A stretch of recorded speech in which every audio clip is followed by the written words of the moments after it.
Comic relief must have been invented after watching a film like this. I'm not saying it needed one. How intense a film can be, you will know if you see this film. You wanna say take a chill pill, but that would be really inappropriate considering the subject of the film.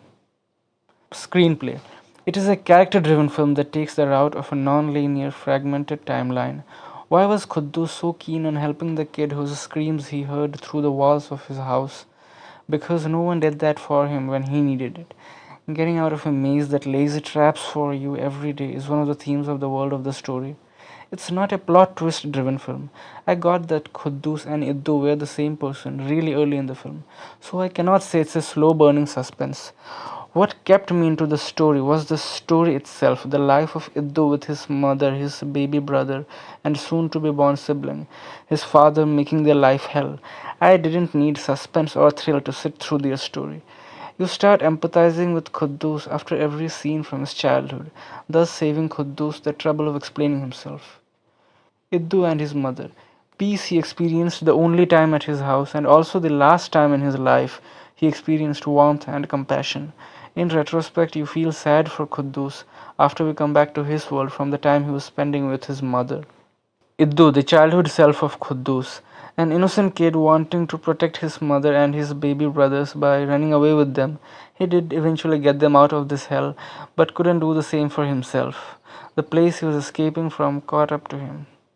Iddu and his friend whose father's way of showing affection was only buying him things. He supported Iddu and was always there for him.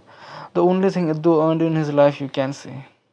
Khuddus, the future self of Iddu, peeping into the lives of everyone from his house, which is something he always liked doing as a kid.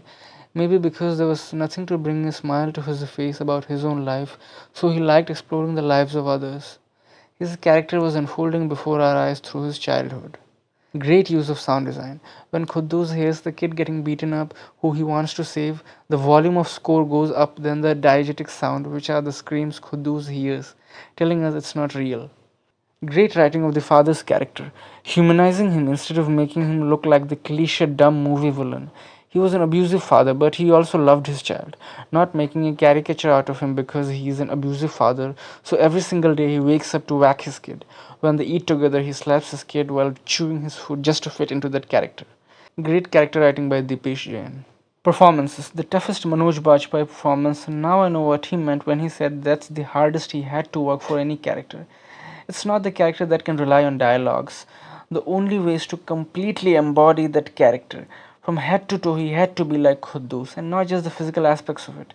Every tear he sheds has to be of that boy who never got the opportunity to know what a good life is. Every great actor, when they portray a character, they write a backstory of that character in their head that dictates their behavior and way of thinking. In this film, the backstory was playing along with the character Manoj was playing, and so every little aspect of the backstory has to be consistent and congruent with the way Manoj plays the character. And you couldn't have asked for a better actor than Manoj Bajpayee. While only Ranveer Shore shares the screen with him, Neeraj Kabi and Sahana Goswami, along with Shore, deliver such commanding performances that they keep one of the greatest actors alive on his toes throughout the film. The location is a character. I realize now what people mean when they refer to the setting of the story as a character. Throughout his life, the biggest conflict in the life of Iddu, aside from his father, was the place he lived in. He just wanted a way out. The antagonists of the film are the lanes, beautifully captured by the great overhead shot at the end, conveying a sense of horror. The ending. It was like a Goodwill Hunting ending, only 100 times darker. Goodwill Haunting. Ranveer Shore is a character telling him that he will never be able to get out of this place, then at the end barges into his house looking for him and he was gone. A horrible similarity to draw. How humor harms your opinion when you talk about something that does not call for even a pinch of it. You can learn from this review. And why the disclaimer this film does not promote child abuse? Who would be stupid enough to think of that as the message of this film? Wow, so is that how you talk sense into your kid? I'm definitely gonna try that on my kid. Oh, that is not a really good idea now that I see how powerful kids can be with nothing but a pillow in their hands. I am never arguing with my son before going to bed, and if I do, I will make sure to lock the door from the inside.